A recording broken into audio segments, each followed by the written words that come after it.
Good afternoon, everyone. Good afternoon and welcome to the Virtual Village Hall. My name is Emma. I'm really excited to be here with you this afternoon. I know that we've had an amazing Get Moving week this week, and I think I might be one of the last people in the week. So really delighted to be here and finish off this week, and hope that you're going to get some good tips today about how you can create healthy habits for 2023. So, Andrew, if you could share the first slide, please, and we will dive straight in. Thank you. All right. So, as I said, we're going to be working on healthy habits today and how we can actually do that. And what we're going to talk about today is the theory behind creating a habit. So your habit can be whatever you want it to be. So I know at this time of year, January, I know we're the end of January now, but this time of year, we might be looking to get fit or to lose weight or eat healthily or whatever it is. But these habits can be for absolutely anything that you want to do. So if you want to start a journaling practice, you might choose to use these steps to create your journaling practice. So you choose your habit, and I'm going to talk you through how to set it all up so it's going to be something that you can stick to. Okay, before we dive into the content of today, just a little bit about me. And as I'm going through this, if you want to type into the comments where your name, where you're calling in from or dialing in from today, then I can have a look and see who is here, and I will give you a shout out when I've gone through this. So a little bit about me. I'm a professional certified coach. I have over 1,200 hours of coaching experience. I work with organizations and private clients all over the world. I offer coaching and workshops like the one today on a range of topics, including well-being, resilience, leadership development, career development, parental transition, and redundancy. So what I tend to do for the Royal Voluntary Service in the Virtual Village Hall is well-being and resilience workshops. I'm also a mental health first aider. I'm a positive psychology practitioner, which is about the science of what makes life worth living. It's really fascinating. Well, I think it's fascinating.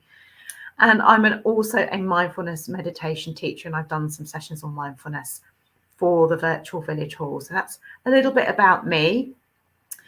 So who have we got in with us today? We have got Mo, Carol. Mo's calling in from Glasgow in Scotland. And if you're just joining us now, if you just want to pop where you're calling in from today, anything you want to know about healthy habits, just pop it in the comments, and I will get to it in a moment. All right, so let's move on to habits. What do we do with them? Okay, so what is a habit, first of all? So a habit is a routine behavior that is performed regularly and in many cases automatically. Now, we've already got hundreds and hundreds of habits that we perform every single day without even thinking about them, and they basically run our lives. So if you have healthy habits, that's great. But if you have some unhealthy habits, you might want to just be a little bit aware of what that habit is and how it's running your life.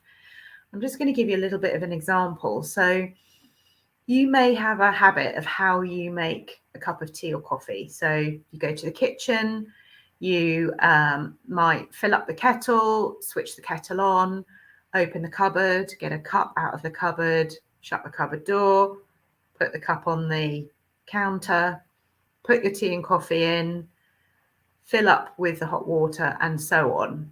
Now, that is all a habit. You do that day in, day out, multiple times a day. And that's a little habit that you do to make yourself a cup of tea or coffee without even thinking about it. And there are hundreds of those that you might do every day. So when we are looking at habits and making changes to our habits and creating healthy habits, it's really important to start small. And you might think that a tiny change might be small and unimportant, but actually, if you do that tiny little thing every single day and you multiply that day after day, it can lead to remarkable results if you're willing to stick with that habit for years.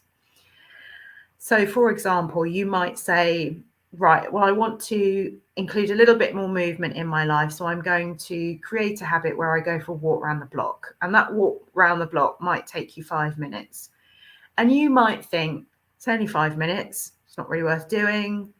Is that going to give me any benefit? It's not a big deal. I'm not going to do that. And what we tend to do is go, well, that small habit's not important. So I'm going to create a big habit. And that habit might be like, I'm going to walk for 2 kilometers every day, or I'm going to walk down to this particular place, which is a long way away. And you know what's really challenging? It's really difficult to stick to. So tiny changes are the place to start. And if you stick with them and repeat them every day, can lead to really remarkable results. The flip side of that is that the slow pace of transformation makes it really easy to let a good habit slide in the moment. So you might be thinking, well, this walk around the block really isn't doing a lot for me, so I'm just not going to bother. However, if you stick with it every day, it will do a lot for you. But because of this slow pace, it means that we can find it quite difficult to build lasting habits that lead to meaningful change. So I'm now going to take you through like the science of habits, like how do we actually use what we know about habits to create healthy habits that we can actually stick with. And before I dive into that content, I just want to say hello to Dawn, who is dialing in, or calling in, whatever the word is, from North Derbyshire. Hello, Dawn. We've got Kim from South Wales.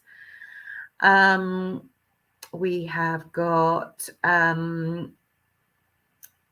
Kim says that she's also trying to work out her own long COVID recovery program, as I can't get any help via the GP. So Kim, this has got nothing to do with habits just at the moment, but I know that the Nuffield Hospital were doing a long COVID recovery program. I don't know if they're still doing it, but they were doing it.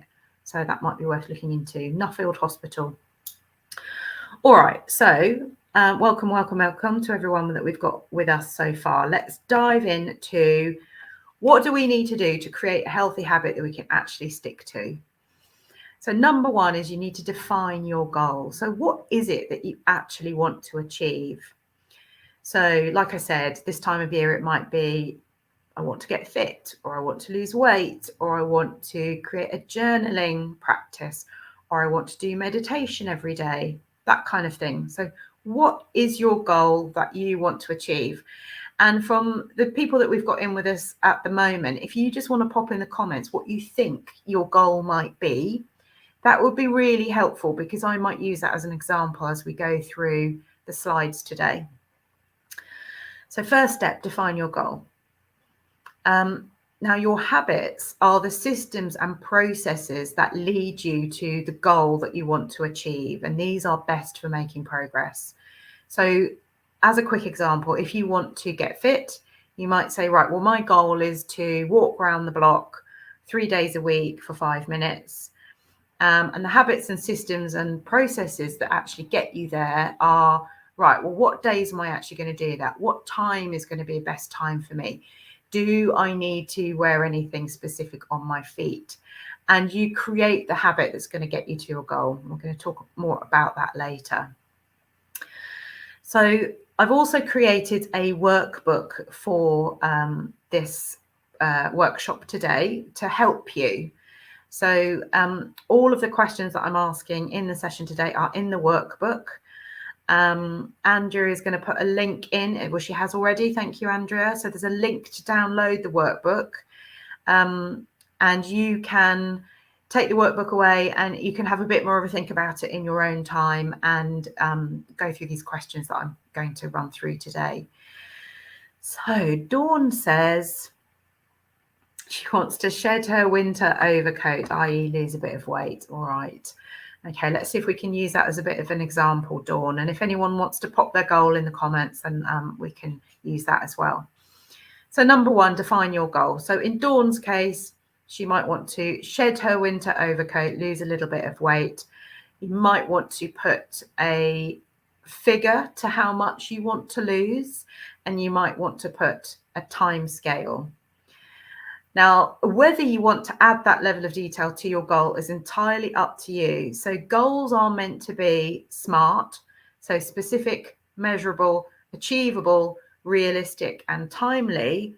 But some people don't like that at all. Some people find that quite motivational. Some people find it actually demotivating to have that level of detail. So for some, it might be, right, well, I want to lose this much weight by such and such a time. Other people might be like, well, I want to lose weight, see where I get to. And I'm going to explain why that is different for different people in a moment. And your habits and your systems that you might want to put in place are to maybe give up some food that you don't want to eat anymore, that might be not being very helpful, might be to focus on healthy eating, might be to have a bit more exercise. And those are your habits that will take you to your goal. So in the workbook, link in the comments, there's these questions. What is it that you want to achieve? What habits will help you achieve your goal? If you implement this healthy habit, where will you be for 1 year from now? And that can give you the motivation that you need to continue with the habit. And the next bit is, what are the benefits of your healthy habit? Why are you actually doing it? What do you want to achieve at the end of it? Is it to get into some clothes that you currently can't get into? Is it wanting to feel better in yourself? Is it wanting to improve your fitness? You know, what are the benefits of these healthy habits for you? Now, before we move on from this slide, last year, I did a session on setting goals this time last year in Get Moving Week 2022. And one of the things we looked at was understanding whether you actually really honestly wanted to achieve that goal. Is it something you feel you should do? Is it something you feel you must do? Has somebody else recommended that you should do it? Do you actually want to do it? And a really good way of figuring out, do I actually want to achieve this goal, is by the time you get to the question, which is, what are the benefits of your healthy habits? If you're really struggling to understand what the benefits might be, it might be worth just questioning whether this is a goal that you actually want to work towards. If you're feeling that you must do it, or you should do it, or somebody else has suggested it, there is a possibility that it might not be the right goal for you. So it's always something to just bear in mind. Do I actually want to do this? Do I really want to take, put my effort into making these habits and taking that action every day? All right. So we've also got Irene, who has just joined us. Hello, Irene. Okay. So step number one, define your goal. These questions are in your workbook. Step number two, this is something that is really, really overlooked. And one of the reasons why we can't stick to healthy habits, we need to create a new identity. So research has shown that in the long term, the real reason why people struggle to stick with their healthy habits is because they do not fit with their self-image. And one of the examples that it put forward was a lady who had been trying for many, many years to lose weight. And she did really, really well. She would lose the weight and then it would go back on. And they looked at all the reasons as to why she couldn't stick with the weight loss and what was actually happening at that point when the weight started to go back on. And one of the things that came to light was that she felt that she was a big person. She'd always been a big person. Previous weight loss attempts hadn't worked, so therefore she was a big person. She felt that she was never going to succeed. And this underlying identity and this underlying belief that she had was actually sabotaging her progress. She could do it, but it just didn't stick. So I thought this was absolutely fascinating. So step number two is about recreating your identity. So who is it that you wish to become? So you have this goal, you have outlined the habits and the processes that will get you to achieve the goal, but who is it that you wish to become in the process of achieving the goal and once you have achieved it? Who will you be once you achieve that goal? How do your healthy habits reinforce your desired identity? How does the repetition of your daily habits prove you are becoming who you want to be? So, what evidence do your daily habits actually give you that you are moving towards the person you want to become? And you summarize all of this with a question, which is, what does this person actually believe? So you might believe something, but what does this person who has stuck with this healthy habit for a year, what do they believe? And that can be really helpful to change your identity. And the reason why this is really important, and it's something that I work with my clients, is that we all have underlying beliefs. And sometimes these beliefs are very, very well hidden. And you probably had them for a very long time. And they drive your thoughts, your feelings, and your behavior. So just to give you an example, if you feel like you are a big person, then every thought that you have, every feeling that you have, and every behavior that you do is going to be linked to that underlying belief. So our thoughts, feelings, and behaviors must match the underlying belief. If you're able to change that by creating this new identity, and again, these questions are in your workbook, link to the workbooks in the comments, that will really help you to change your underlying identity so your thoughts, feelings, and behaviors actually match that. So the big comment here, which I really like, and I've taken it from this really great book. So I am not per se a habits expert, I'm a wellbeing coach, but this book, if I can get it in screen, Atomic Habits by James Clear, absolutely amazing book, very easy to read. A lot of the information is taken from his book, and there is a reference to it in your workbook as well. So if you like this and you want to know more about it, that's a really great place to start because it's a good read. All right, so this statement at the bottom is taken from that book, which says, when your habits and your identity are fully aligned, you are no longer pursuing a goal. You are simply behaving like the person you already know yourself to be. And I really love that. So it's no longer striving and pushing and aiming. It's no longer hard to pursue your goal. It's something that you already believe yourself to be. Okay, so step 2, create your new identity. So once you've done that, you've identified your goal, what you want to achieve.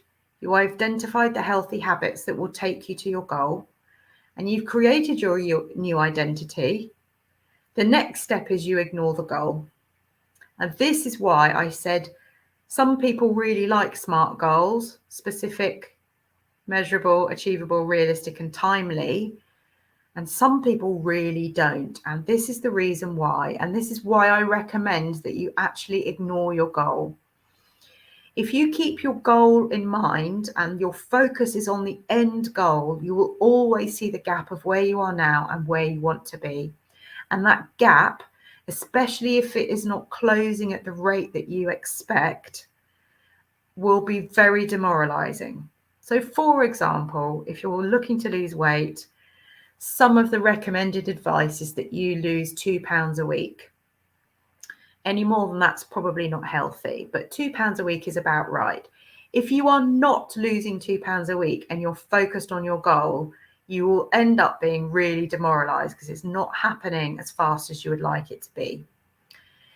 So instead, we ignore the goal, we ignore the gap of where you are now and where you want to get to, and you just focus your attention and your efforts on your habits. Focus on that, not your goal. Your habits will get you there, so you don't have to worry about the goal. So the commitment to your habits will determine your success. And I know this might sound a little bit back to front, but it's really, really helpful.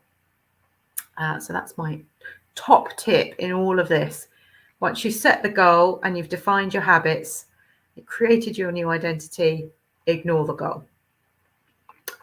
Okay, if anybody's got any questions, because we're getting into the the science of habits and how we can use all of that to our advantage. If anyone's got any questions as I go through this, please just do pop them in the comments and I'll try and answer them as we go through. Okay, so this is the science of habits, and this is known as the habit loop. So there are 4 steps to a habit. Step number 1 is cue, then we have desire, then we have response, and then we have reward. And all 4 of those steps are known as the habit loop. The first 2 steps are called the problem phase, and this is where something needs to change. So you notice something, that's the cue, and then it's a problem and you want to change that. And then that creates the desire to solve the problem. Then you move to step 3, which is response, and we're now into the solution phase. And this is where you're taking action to solve the problem. And step 4 is when the problem has been solved. So I'm just going to share, like, it sounds a little bit ridiculous, but this is what happens on a daily basis. And this is why we have so many habits running our lives that we don't even know that are taking place. And I noticed this when I was writing this slide deck. So obviously it's been really, really cold, and I noticed that I was cold. So that was my cue. I am cold. My desire was to change that. I'm cold. I don't like feeling cold. So I need to change that.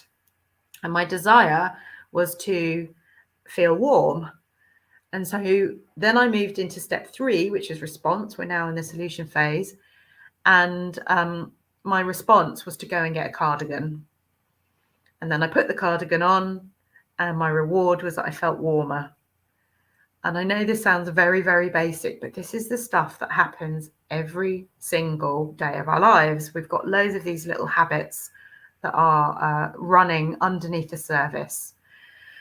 So I hope that kind of explains how the habit works. So even though that was a small example, cue, I feel cold. Desire, I want to be warmer. Response, go and get a cardigan and put it on.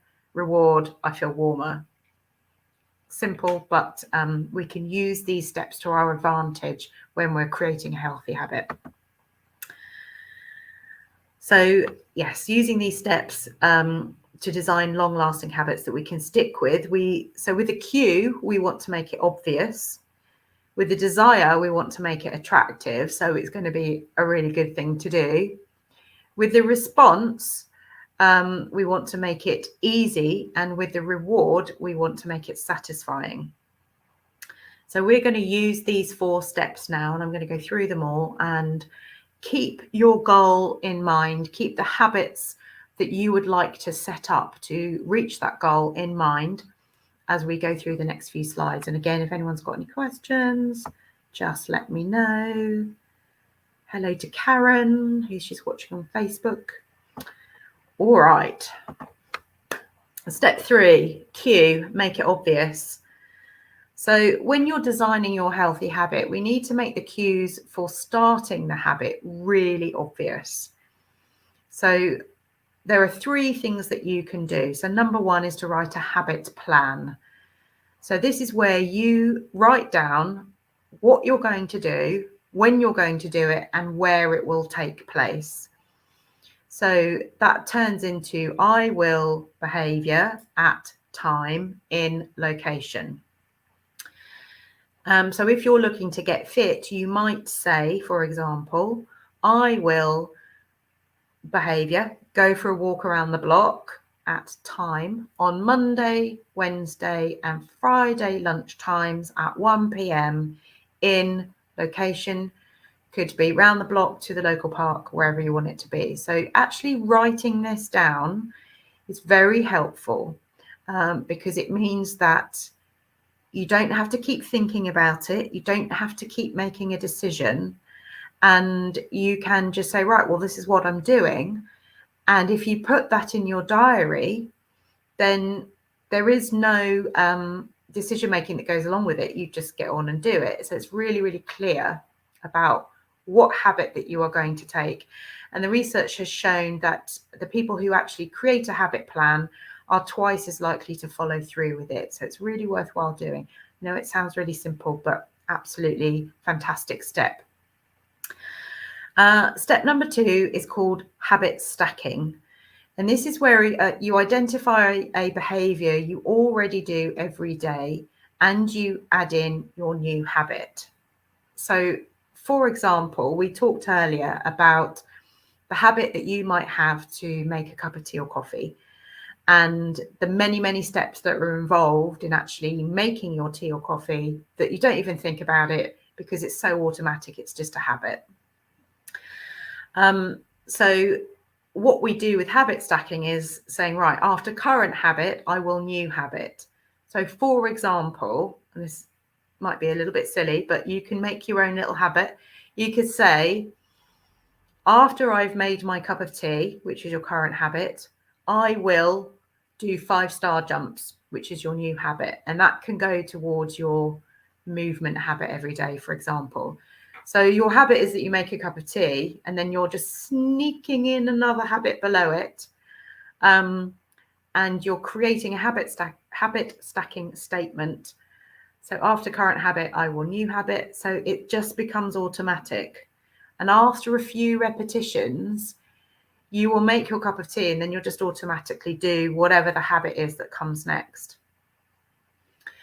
And then the last one is to design your environment. And this is to increase the visibility of positive cues. If you can see the reminder, you're much more likely to do it. So for example, if you want to go for a walk at lunchtime every day, you might put your shoes wherever you eat your lunch. So if you're going to change into your trainers, you might put them by the dining table so you can see them, or you might put them by the front door.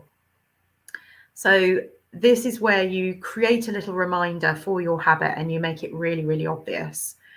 I worked with a client recently who really wanted to create a new habit of practicing the guitar. They wanted to learn how to play the guitar. That was their goal. And their habit was to practice every single day. And he was finding that he wasn't practicing every single day. So I said, well, how about you make the cue really visible? So what he ended up doing was taking his guitar out of the cupboard and putting it in the middle of the room. So he couldn't really walk past it without seeing it. And that was a really obvious cue. And you can design your environment in this way. So all the reminders of your good habits are really easily visible. So for Dawn, I think it was, who said that you want to shed your winter overcoat, lose a little bit of weight. How could you make your habit really obvious? If you want to pop that in the comments, then I can share it with other people. It's really helpful to hear how other people kind of make their habits nice and easy. And because that can give other people ideas. So if you wanted to share that, Dawn, would love to see that in the comments. Okay, so step number 3, cues, make it really obvious. And just to go through that in a little bit more detail, because I can't speak today. This is what habit stacking might actually look like. So on the left-hand side, you've got all of your current routines. So get out of bed, go downstairs, make a cup of tea, and there'll be little mini routines that make up the routine that you have in the morning. So your morning routine might be quite big, but there'll be lots of little mini routines that make up that bigger routine. And this is where you find space to insert your new habits. And the formatting's slightly off here, but let me just try and explain. Current routine on the left, new habits on the right. So you could say, when I'm making a cup of tea, you could do some wall press-ups while you're waiting for the kettle to boil. Waiting for the kettle to boil is a bit of dead time, potentially. And that's a great place to insert a new habit. When you're back downstairs for breakfast, you could do 50 step-ups on the bottom step. If you have to take children to school, for example, you could walk to school if that's possible. If you leave the house and drive to work, you could walk ever so slightly further away. You could park slightly further away and then walk to your destination. If you have a morning meeting, could you stand instead of sit? when you have your morning coffee break, could you use the toilet furthest away from you? Which I know sounds silly, but I've just started doing this, and it really, really helps to add a bit of extra movement in your day. So I have a bathroom quite close to my office, but I choose not to use that one because it takes me a few more steps to use the one upstairs. And then the last bit that you can't see at the bottom is at lunchtime, perhaps you could go for a walk with a friend or a colleague. So these new habits are all movement related, but it gives you an idea of how you can sneak in a new habit under a habit that you already do. Okay. Step number 4 is desire. So how to make it attractive. So when you are putting in a new habit, what is attractive about that habit? So when we go back to the cardigan example, I was cold and I wanted to be warmer. Feeling warmer is nice. That's attractive. It feels better. So how can you make your healthy habit feel more attractive? So to increase the odds that a new habit will be repeated, we have to make it feel good. It is the expectation of a rewarding experience that motivates us to act. So the reason I got up off my seat and walked upstairs to find my cardigan was because I wanted to feel warmer, and that would feel better to me. So there are 2 steps with this that we can use. So step number 1 is temptation bundling, and this is to link your new habit with something that you want. And this can also work when you have to do something that you don't want. And I'm going to give you an example of that. So earlier this year, I had to do my tax return, which I hate, quite frankly. I find it very stressful. But I thought, right, I need to crack on and I need to do it. I've procrastinated enough. So what I'm going to do is something nice for the rest of my senses. So while my eyes are focused on my tax return, I made sure I had a nice warm cup of tea, which tasted nice. I had a couple of little sneaky biscuits, which were delicious, and that was my reward for doing my tax return. I was also listening to some really nice music, and I also had a scented candle going, so it smelt nice as well. So I was meeting the needs of all my other senses while my eyes were focused on my tax return. So I was doing something that I don't really like to do, but I made it as nice as I possibly could by treating all of my other senses with something lovely. And this is a version of temptation bundling. So I was, while doing my tax return is not a habit, I was doing something that I wanted along at the same time. The next one, which is really, really important, and there's loads of research behind this one, is how to shape your culture. And this is about joining a group where your desired behavior is the normal behavior. And if you already have something in common with that group, then that is absolutely brilliant too. So we know from positive psychology that social connection is really important to our well-being. And it's one of the NHS 5 steps to well-being. So if we can join a group of people where the desired behavior is normal, you are much more likely to be able to continue with that behavior.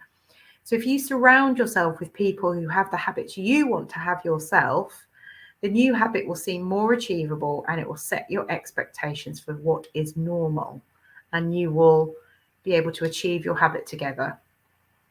So one of the ways, one of the groups that is really, really prominent are the weight loss groups. And this is because everybody there has got the same goal. They may not have the same habits, and as we know, you're not going to focus on your goal, but you're all kind of working towards the same thing. And that is why it is so successful. And when I was talking about the lady in the research earlier on who had the underlying belief that she was a big person, they also found that she did join a weight loss group. And then once she reached her goal, she left. So then she wasn't in a culture where her desired behavior was the normal behavior. Then she was in a group of people who didn't have something in common with her. She wasn't surrounded by people who had the same habits as her.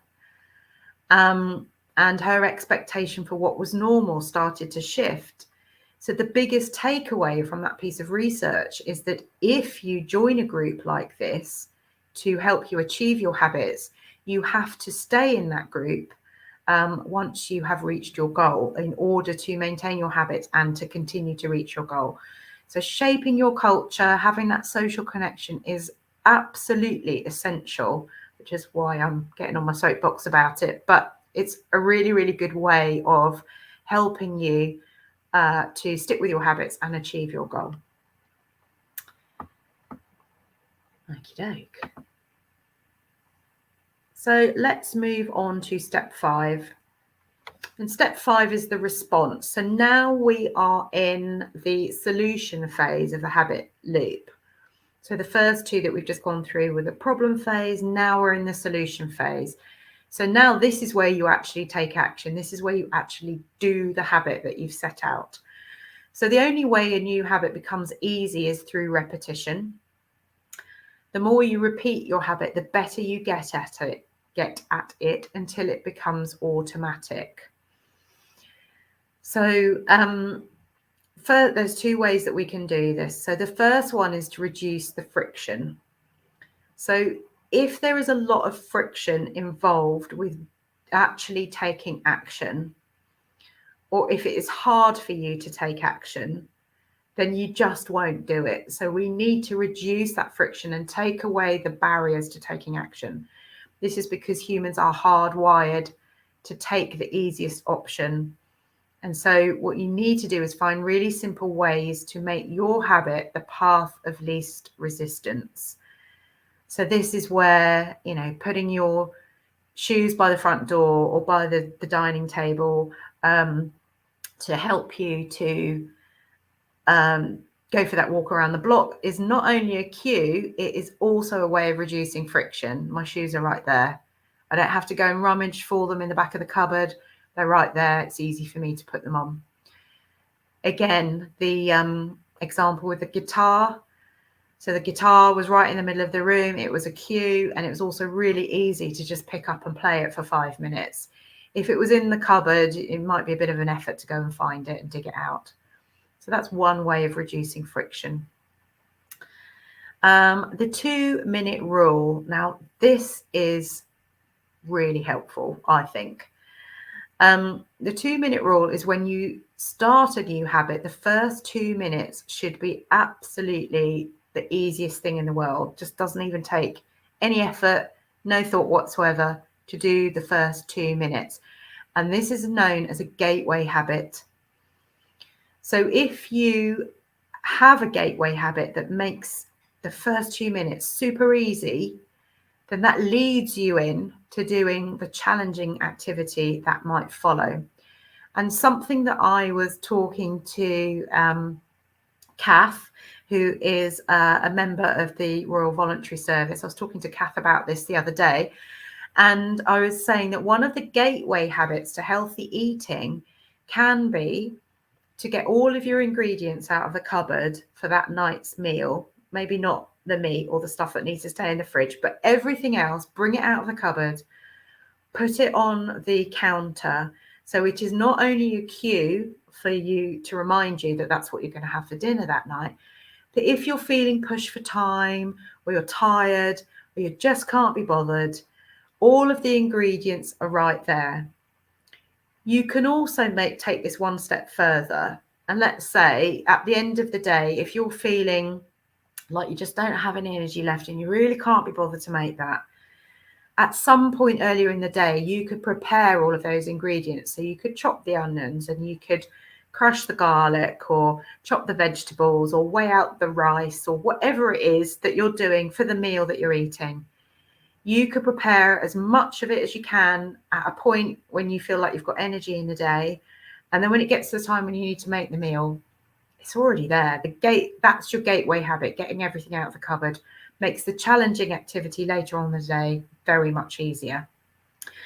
There's a little box there at the bottom, so you can't tell in the formatting. So I'm just going to talk it through.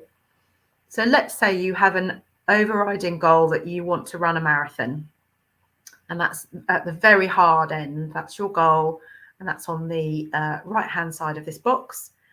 So then you could say, okay, so a slightly difficult element would be to run 5 kilometers. A moderate element to that particular goal is to walk 10,000 steps every day. An easy element is to walk for 10 minutes, and a very easy element is to put your trainers on.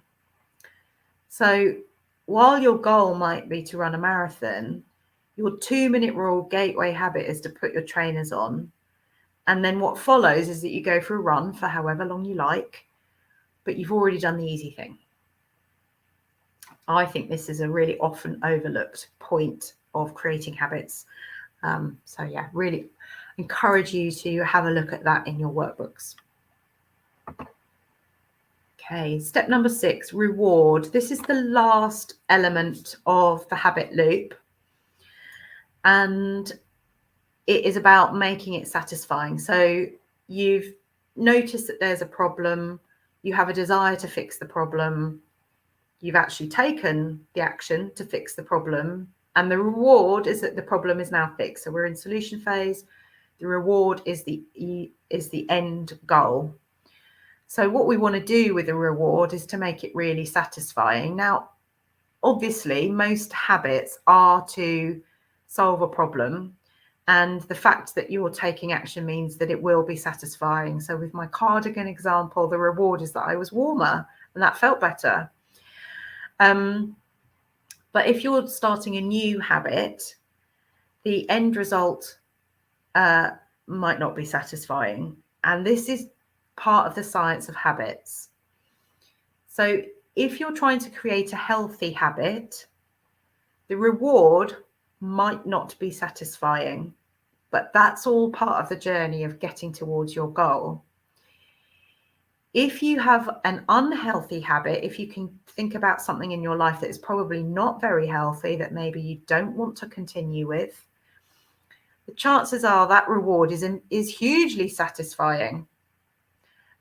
So if something is immediately satisfying, you may want to question how good it is for you. So points here are, we are much more likely to repeat a behavior that is satisfying or pleasurable. The human brain prioritizes immediate rewards over delayed rewards. So that is the point. So let's say, for example, you have a habit of eating chocolate after dinner, for the sake of argument. And you're thinking, oh, that's not really helping. I don't really want to do that. If I want to shed my winter overcoat, I perhaps don't want to continue with that. However, when you eat the chocolate, you get an immediate reward, makes you feel good, tastes lovely. And because the human brain prioritizes immediate rewards over delayed rewards, that's brilliant. Makes you feel great straight away. Not very hard to get that reward. So when it comes to creating healthy habits, we need to use the science of habits to help us to implement a healthy habit that is immediately rewarding. Because if it is, we're much more likely to repeat it. So step number 1 is to reward the habit. So if we can immediately, and I do mean immediately, like immediately straight after, if we can immediately reward the ending of a habit to make it pleasurable to repeat, we are much more likely to repeat it. So for example, let's say you want to create a healthy habit where you are exercising in the morning and you get all hot and sweaty and you don't feel great. An immediate reward could be to have a lovely, nice, long, hot shower, come out of the shower, you're feeling a lot cleaner, a lot better, lovely, nice, clean clothes. That can be a reward to exercising. So you need to kind of find that reward that really works for you. The main point here is the reward must match the identity that you're trying to create.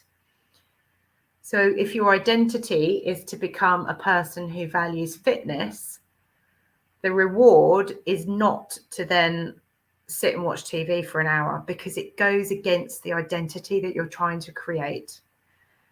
So it's a really fine balance between finding something that is immediately rewarding and is consistent with the identity that you want to create. Step number 2 is to create a habit tracker. And this is where you create a habit and you track your progress to record and keep an eye on the progress that you're trying to make.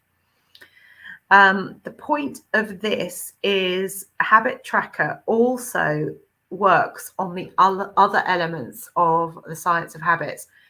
So the habit tracker provides you with a record of how you're doing, and that is really hugely motivational, and it also gives you a cue to continue with that habit. It's quite fulfilling to fill in, like, you know what it's like to tick a box. It's quite fulfilling to fill in that habit, and it helps you to monitor your progress. And that brings me to the last point. So if you are immediately rewarding the habit and you have got your habit tracker and you're recording and monitoring your progress and that feels good to you, the last point is that we really need to be aware of the whole issue about having a streak. And a streak is, oh, I've done this habit consistently for 5 days, 10 days, 100 days, whatever it is. That's your streak. Now, a streak can work both ways, which is why I just want to spend a few moments talking about this. So a habit streak will end at some point. Maybe you're tired, or you're sick, or you're super busy and life gets in the way. So you might have a streak of continuing your habit for a number of days, but at some point that streak will come to an end. And this is not a failure. So the point that I want to make here is that we are perfectly imperfect human beings. We are all trying our best. And you may well have set your goal and defined your habits, created your identity, and worked through each one of the 4 steps of the habit loop. And you are going great guns with your habit. And then something happens and you fall off the habit wagon, so to speak. So what we need to do in this regard is focus on progress and not perfection. And the thing that I just wanted to share with you is sometimes when we do break the streak, it can be so demotivating that we end up giving up. But that is really unhelpful. So what I'm going to suggest instead is, instead of striving for a perfection, which is actually impossible, it's just never going to work, that we aim for a never miss twice approach. So let's say that you miss your walk around the block because you were busy at work and you had to take a call and you missed your little slot to go for your walk. Instead of saying, oh, you know, I've ruined my streak, there's no point, I'm just going to give up, you go, okay, well, that was one little instance and I'm going to adopt a never miss twice approach. So didn't happen that time, but I'm going to do it tomorrow, or I'm going to do it the next time that I said that I would do it. So while perfection is impossible, like I said, we can avoid a second lapse. And perfectionism is the number one reason why we give up on our habits. We think that if we can't do something perfectly, then we won't do it at all.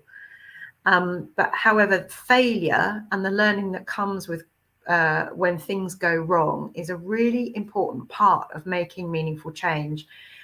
And the research around habit shows that actually we go round the habit loop 5 times, at least 5 times, before we get to a point where the habit actually sticks. So failure is all part of the learning.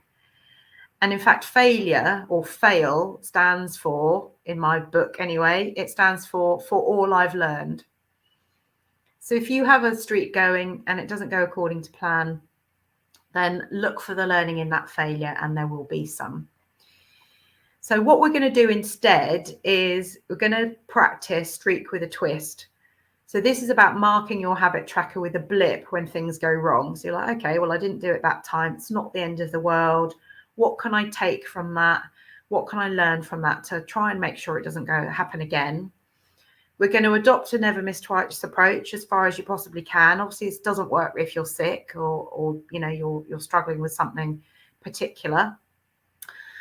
And as long as you mark it with a blip and you take a never miss twice approach, you maintain the streak. So it is more important to have 90 days with 3 blips rather than 20 days with 1 blip and then you give up. So what we tend to do is focus on the failure, focus on the blip, when it's actually the times you show up and actually do the habit is more important than that. So when you're looking at your streak, you mark it with a blip and you carry on. You don't have to go back to the beginning. You don't have to give up. You just carry on where you left off and you try again. So I think that is everything on today's workshop. I'm just aware of the time. So just to reiterate that there is a workbook that comes with this workshop. The link is in the comments. Please do download that because it covers everything I've talked about today. And you can sit and go through all the questions in your own time and have a real think about what your goal is, what your identity is, what habits you'd like to take, and how you can set up those habits in a way that's going to work for you. So I've already showed you that my book on atomic habits. There's a couple of other habits books here which are really, really good. It talks about the research behind the habits if you really want to get into it. But yeah, that's a couple of references for you if you want to know a little bit more. If anybody's got any questions, please do pop them in the comments and I will answer them as I go through. But I really hope that you have enjoyed this quick whistle-stop tour through habits. For any of you that are thinking, okay, well, I want to create a healthy habit, but I've also got a lot of habits that I want to stop. The research is that you flip it on its head. So for all the steps that I've gone through, so the cue, desire, response and reward, and all of the steps underneath those, you just flip them on its head. So for example, if you want to stop eating chocolate, which is one of my perpetual habits, you make it really, really hard. And so you hide your chocolate at the back of the cupboard, or you don't even buy it. So you don't have it. So you don't have that cue. There's a lot of friction involved with eating chocolate because it's just not available. And so those are the steps that you take to stop a bad habit. And then all of the steps to start a good, healthy habit are in your workbook. So I don't think that there are any comments. I don't think that there are any questions coming in.